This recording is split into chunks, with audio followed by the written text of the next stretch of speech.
नमस्कार सभी को। मेरी प्रेजेंटेशन आज एंडोमेट्रियोसिस एंड यूट्राइन फाइब्रॉइड्स पर। पेशेंट का नाम कविता खेतान, एज 40 इयर्स। एंडोमेट्रियोसिस होती क्या है?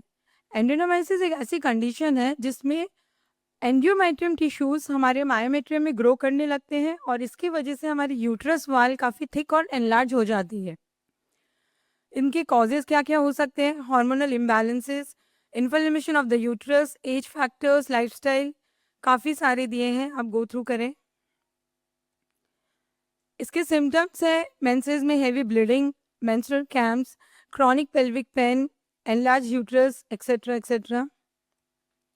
और एक टॉपिक है हमारा यूट्राइन फाइब्रॉइड्स।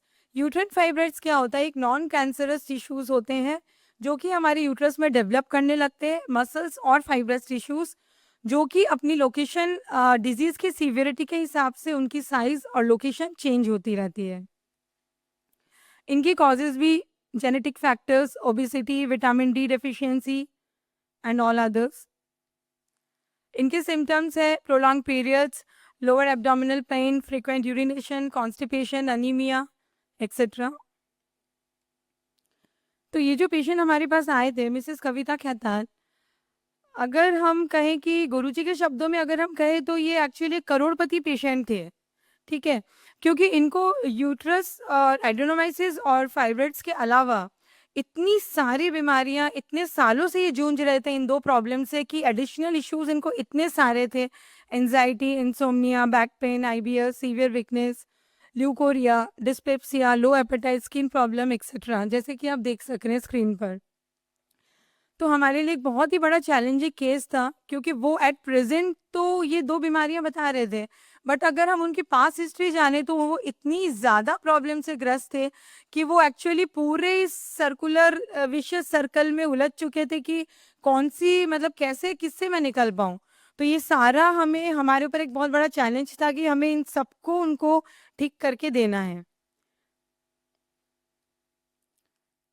पेशेंट की मेडिकल हिस्ट्री अगर हम देखें तो ये 25/12/2024 को हमारे क्लिनिक आए थे, मिसेस कविता खेतान। उस समय इनको प्रॉब्लम ही हमारे पास लेकर आए थे कि पिछले 4 मंथ से इनको ब्लीडिंग एकदम अनस्टॉपेबल है, रुकती ही नहीं है।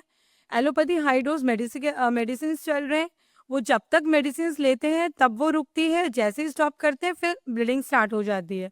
और ये प्रोसेस उनका करीबन 10 साल से चलता आ रहा है, इरेगुलर मेंसेस का। और ये सारे कुछ सहन करते करते अभी वो ऐसे स्टेज पे आ गए थे, फिजिकली और मेंटली बहुत वीक हो चुके थे, और डॉक्टर ने उन्हें गाइड कर दिया था कि आपको सर्जरी करवानी ही पड़ेगी, नहीं तो इसका कोई सॉल्यूशन नहीं है। बट किसी ने हमारा सेंटर रिकमेंड किया और वो आए सेंटर पे, और हमारे कहने पर, हमारे विश्वास पर उन्होंने ट्राई किया कि एक बार न्यूरोथेरेपी लेकर देखते हैं, अगर हमें सर्जरी ना ही करवानी पड़े तो ये सारी प्रॉब्लम्स लेकर हम उनकी चले और उनका ट्रीटमेंट स्टार्ट किया। And with in 15 days of treatment उन्होंने हमें इंफॉर्मेशन दिया कि उनको फिर पीरियड स्टार्ट हो गए। दिस टाइम वो बहुत ज़्यादा ही डरे हुए थे, क्योंकि उनको हर बार पीरियड्स में दवाई लेनी पड़ती थी। तो इस बार भी उन्हें लगा कि जस्ट 15 दिन में तो कुछ रिजल्ट मुझे मिलेगा नहीं, तो शायद मैं दवाइयाँ ले लूँ, नहीं तो मुझे ब्लीडिंग रुकेगी नहीं। पर हमने कहा कि आप प्लीज़ न्यूरोथेरेपी के रिजल्ट ऑब्जर्व कीजिए। तो वो वेट किए, एंड 12th को उन्होंने मुझे कॉल करके बताया कि she got a miracle result, कि उन्होंने कोई दवाई नहीं ली और इनकी ब्लीडिंग स्टॉप हो गई जस्ट विद इन 4 डेज। और ब्लीडिंग तो रुकी ही, साथ ही में she felt a lot of significant improvements. Lower abdomen pain उनका बहुत कम हो चुका था, ब्लीडिंग एक नॉर्मल ब्लीडिंग रही थी, क्लॉट्स बहुत कम थे, वाइट डिस्चार्ज नहीं हुआ था, और जो उनको रिलेटिव इश्यूज थे, कोल्ड, कफ, फीवरिश फील करना, एक्सट्रीम वीकनेस, सभी चीज़ों में उन्हें बहुत राहत मिली। तो अब उन्हें न्यूरोथेरेपी पे एक विश्वास आ चुका था और बहुत पॉजिटिव हो चुके थे, और फ्रॉम 13 जनवरी उन्होंने फिर से अपना ट्रीटमेंट रेगुलर बेसिस पे हमारे क्लिनिक पे स्टार्ट किया। एंड उस मंथ लेते लेते again she took a long break. 18th को शी वेंट टू कुंभ, और उन्होंने एक लंबे ब्रेक के बाद 7 मार्च को वो हमारे क्लिनिक पे फिर विजिट करती हैं। और तब उन्होंने बताया, करीबन 20 से 25 दिन उनकी ये थेरेपी बंद रही, तब उन्होंने बताया कि ये 20 से 25 दिन में उन्होंने जो एक्सपीरियंस किया वो लाइफ का फर्स्ट टाइम एक्सपीरियंस था उनके लिए। फर्स्ट टाइम उन्हें वॉमिटिंग नहीं हुई ट्रैवलिंग के दौरान, जो इंसान 1-2 किलोमीटर्स भी नहीं चल पा रहा था, वो 35 किलोमीटर्स उन्होंने पूरे कुंभ में ट्रैवल किया है। हम सभी जानते हैं कितना चलना पड़ता है। और उनकी इस मंथ की ब्लीडिंग बिल्कुल नॉर्मल टाइम पे स्टार्ट हुए, पीरियड्स नॉर्मल टाइम पे खत्म हुए, without all the additional symptoms जो उनको फेस हो रहे थे। और उन्होंने लग रहे बहुत रिगेन किया स्ट्रेंथ और नॉर्मल लाइफ लीड कर रही हूँ, उन्होंने ऐसा अपना फीडबैक हमें दिया। ये उनका उस दौरान का फीडबैक है जब वो विजिट करके आए कुंभ से, और उनके क्या क्या benefits. Feedback actually 8 to 10 minutes का था, क्योंकि वो इतनी ज़्यादा प्रॉब्लम से भुगत रहे थे और इतनी अच्छी रिकवरी मिली। पर हम यहाँ प्रेजेंट करने के लिए जितना शॉर्ट इसको कर सकते किया, ताकि हम इसे आपको आपके सामने प्रेजेंट कर सकें। मुझे एक्चुअली में हैवी ब्लीडिंग होती थी, और जो ब्लीडिंग शुरू होती थी वो जल्दी स्टॉप नहीं होती थी। हमको डॉक्टर की मेडिसिन कंटिन्यू करनी पड़ रही थी। जैसे ही डॉक्टर की मेडिसिन बंद होती, फिर मुझे वो ब्लीडिंग बंद होती, वापस फिर शुरू हो जाती थी। बैक में पेन हो रहा था। डॉक्टर ने मुझे कहा था कि मुझे यूट्रस निकालना ही पड़ेगा, जो ऑपरेट करना, क्योंकि आपका यूट्रस पूरा खराब हो चुका है। आपको ये शिकायत रहेगी, आप यूट्रस निकाल देंगे तो आपकी काफी प्रॉब्लम ठीक हो जाएगी। तो ब्लीडिंग स्टॉप, हाँ, ब्लीडिंग स्टॉप नहीं होगी, और दवाई भी कंटिन्यू करना पड़ेगा आपको। और इसके रिलेटेड आपकी बॉडी में और क्या क्या इश्यूज थे? मुझे अस्थमा की शिकायत थी, गैस, एसिडिटी, ये सब की तो प्रॉब्लम रेगुलर की थी। वॉमिटिंग टेंडेंसी मुझे होती। आज आप लगभग 2 महीने 2.5 महीने रेस्ट के बाद आपके बॉडी में आप क्या क्या बदलाव फील कर रहे हैं? काफी चेंजिंग हुआ है मुझे। ब्लीडिंग वाली प्रॉब्लम है, ये काफी हद तक मेरी सुलझी। इसमें जैसे अब मेरा टाइमिंग ही होता है, और ब्लीडिंग 4 देर के बाद स्टॉप हो जाती है। एक्सीलेंट। और अब क्या आपको थेरेपी से ब्लीडिंग रुकी हुई है, दवाइयाँ अभी भी खा रही हैं? नहीं, मेडिसिन मैंने स्टॉप कर दी। दीदी ने मुझे कहा था कि मेडिसिन बंद कर दो, थेरेपी लेके देखो, तो मेडिसिन मैंने एकदम बंद कर दी। 2 महीने से मैंने मेडिसिन खाई नहीं है। My God. और आपको यूट्रस ऑपरेट करना पड़ा? नहीं, यूट्रस के साथ ब्लीडिंग बंद है, हाँ, बिना कोई दवाई। ग्रेट। और अब आपको जो आपकी बॉडी में वीकनेस, आप चल नहीं सकते थे, थोड़ा चलते हाफ जाते थे, फ्रिक्वेंट अस्थमा होना, उन सब ने क्या उस समय काफी फायदा है। जैसे पहले मुझे सर्दी खांसी होती थी, मुझे डॉक्टर के पास जाना ही पड़ता था, और अभी थेरेपी के बीच में मेरी ये 2-3 बार प्रॉब्लम हुई, मुझे दीदी ने थेरेपी दिया, एकदम ओके है। एक दिन से 2 दिन रहता, मान लीजिए सर्दी खांसी, उसके बाद सब स्टॉप। हाँ, हो जाता है। और अभी आपने बताया कि आप कुंभ कर आ रहे हो, बहुत अच्छा लगा। और आप वहाँ पे जो 1 किलोमीटर नहीं चल पाते थे, आप पूरे दिन में 35 किलोमीटर चल गया, कोई इशू नहीं हुआ? कोई इशू नहीं हुआ। और व्हीकल आपने बस में वॉमिट किया? नहीं, कोई प्रॉब्लम नहीं हुई। ग्रेट। तो ओवरऑल आप मतलब सभी चीजों में आपको फायदा दिया, भी आपको आपसे।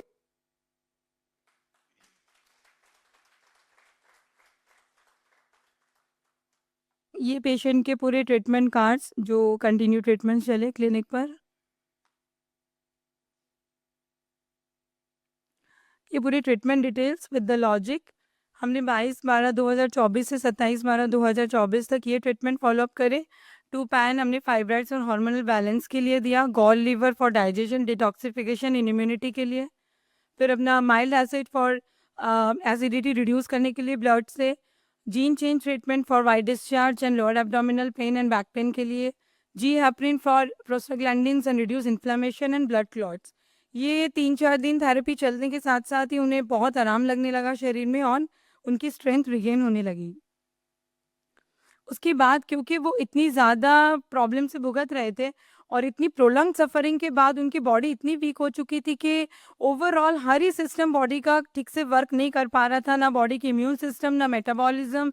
इसीलिए उन्हें एस्थमा, ब्रोंकाइटिस, एलर्जिक, मतलब each and every problem she was suffering, gas, acidity, gut issues. तो इसीलिए हमने ये 2 सेट ऑफ ट्रीटमेंट्स बनाए, T1 एंड T2। और ये दोनों ट्रीटमेंट्स हमने, इनके पीछे लॉजिक ये था कि उनके सारे गट सिस्टम को बूस्ट करना, इम्यूनिटी, मेटाबॉलिज्म, इन्फेक्शन और इन्फ्लेमेशन को बॉडी से रिड्यूस करना, डाइजेशन एंड एब्जॉर्प्शन को ठीक करना, और फॉर फॉलिक एसिड, थायामिन, उनकी एनर्जी लेवल को वापस बूस्ट करना। तो ये 2 हमने पूरे इनके लॉजिकली ट्रीटमेंट्स बनाए जो रेगुलर बेसिस पे हम चला रहे थे। और सेकंड, इन बिटवीन, क्योंकि वो ऑलरेडी ये सब चीज़ों से बहुत सफ़र करते थे, तो in between 2nd to 4th फरवरी, और ये इनमें इनको कोल्ड एंड कफ की इश्यूज आई बीच में। तो ये बहुत डर चुके थे क्योंकि आज तक जब भी इनको कोल्ड एंड कफ होती थी इनको अस्थमा अटैक आता था और एडमिट होना पड़ता था। तो दिस टाइम ये ट्रीटमेंट इनका सिर्फ 2 to 3 डेज हमने चलाया और उसके बाद फॉर द फर्स्ट टाइम उनको ना डॉक्टर विजिट करना पड़ा, ना कोई अस्थमा का अटैक आया and she was normal within 3 days. तो हमने इसके लिए इनको गॉल लीवर दिया for fever and reducing infection, 6 medulla to maintain the body temperature. उसके साथ हमने माइल नॉर्मल बॉडी के डाइजेशन एब्जॉर्प्शन को इम्प्रूव रखने के लिए, फिर हमने वायरल ट्रीटमेंट ऑक्सीजन और for decreasing viral infection and increasing the immunity. उसके बाद अगेन 2 to 3 डेज के बाद वो नॉर्मल हो गए, तो we were continuing the T1 T2 treatment जो हमने पहले आपको बताया ऑल्टरनेटिव बेसिस पे चल रहे थे। इसी दौरान after 9th we got the result कि उनके पीरियड स्टार्ट हो गए and within 4 days she was recover, मतलब normal back to normal life. Then from 13 to 19 हमने ये ट्रीटमेंट चेंज किए, माइल्ड एसिड, जीन चेंज और मल्टीविटामिन, ताकि उनकी बॉडी की वीकनेस, नर्व स्ट्रेंथ, एनीमिया और मेटाबॉलिज्म इनको हम स्ट्रेंथ दे सके।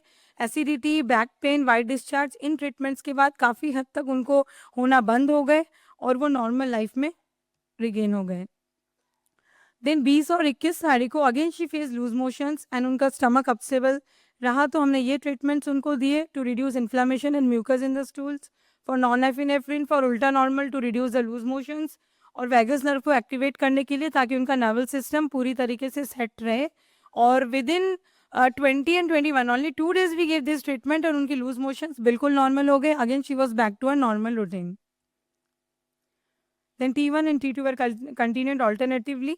Then the patient was out of station in February. Patient ने फिर एक ब्रेक लिया and she was out of station. तो वहाँ से उन्होंने हमें बताया कि in February again उनको periods नहीं आए, तो again she was worried. तो हमें भी लगा कि what has happened, तो उन्होंने बताया कि अभी क्या करना है। मैंने बोला कुछ नहीं, you just wait and watch, आप वापस आ जाओ, ट्रीटमेंट्स में रहोगे एंड आप एक नेचुरल साइकिल को सेट होने दो, कोई वरी करने की ज़रूरत नहीं। तो ऑन 13th March ही केम टू क्लिनिक बैक, तब हमने उनके लिए multi-heparin we started to restore the consistent blood flow by removing the clots, by removing of fibers and cysts and to improve the oxygen flow in the body. ये treatment इनका 13 से 19 तारीख तक हमने चलाया। देन अगेन 19 तारीख को उन्होंने एक लंबा पॉज लिया ट्रीटमेंट से एंड उसके बाद जो मैंने आपको पहले बताया केस हिस्ट्री में कि शी वेंट टू कुंभ, और वो जब उन्होंने रिटर्न किया तो उन्होंने बताया कि ड्यूरिंग दैट टाइम उनको ब्लीडिंग भी नॉर्मल हुई, no vomiting while travelling, she walked about 35 kilometres, control in urination, और जितने भी अदर उनके मतलब जो भी प्रॉब्लम्स वो भुगत रहे थे सब में उनको acidity, gut issues, breathing issues, सब में बहुत कंट्रोल मिला। And in the month of February उनको नॉर्मल ब्लीडिंग भी हुई, नॉर्मल टाइम भी हुई and without any clots and any pain. And from 14 to 5 हमने ये ट्रीटमेंट चलाया, दैट वाज द एंड। उनके बाद उन्होंने धीरे धीरे ट्रीटमेंट स्टॉप कर दिया because she was feeling that she was एकदम नॉर्मल और कोई प्रॉब्लम नहीं थी। ये लास्ट ट्रीटमेंट्स हमारे चले थे, टो फिंगर उनकी कंप्लीट नाभि को सेट रखने के लिए, और for folic acid, vitamin B12, ताकि उनका रिगेन रहे ये स्ट्रेंथ, उनकी प्रोग्रेस कंसिस्टेंट रहे और स्टेबल रहे। तो हमने ये ट्रीटमेंट्स कुछ दिन और चलाए जब तक वो हमारे सेंटर पे कंटिन्यू थे।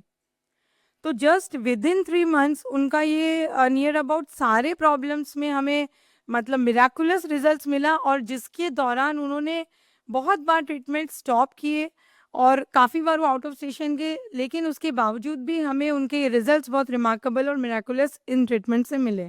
ये उनकी प्रीवियस मेडिकल रिपोर्ट्स हैं, ये उनकी आफ्टर मेडिकल रिपोर्ट्स हैं। सारे रिपोर्ट्स में हमें काफ़ी कुछ चेंजेस मिले, और ये इनका feedback video at present after 1 year। ये पेशेंट अभी आते नहीं है क्लिनिक पे, बट हमने सोचा कि वो अभी कैसे है ये हमारे लिए जानना बहुत ज़रूरी है, तभी हम किसी की प्रेजेंटेशन तैयार कर सकते हैं। तो ये अभी का उनका रिकॉर्ड है कि वो अभी कैसे हैं, शॉर्ट में हम इसकी सुन लेते हैं। आप हमारे सेंटर में 1 साल पहले ज्वाइन किए थे, 25/12/2024, ठीक है, जैसे आपके फाइल में रिकॉर्ड है। और जब आप आए थे तब आपको एडेनोमाइसिस था।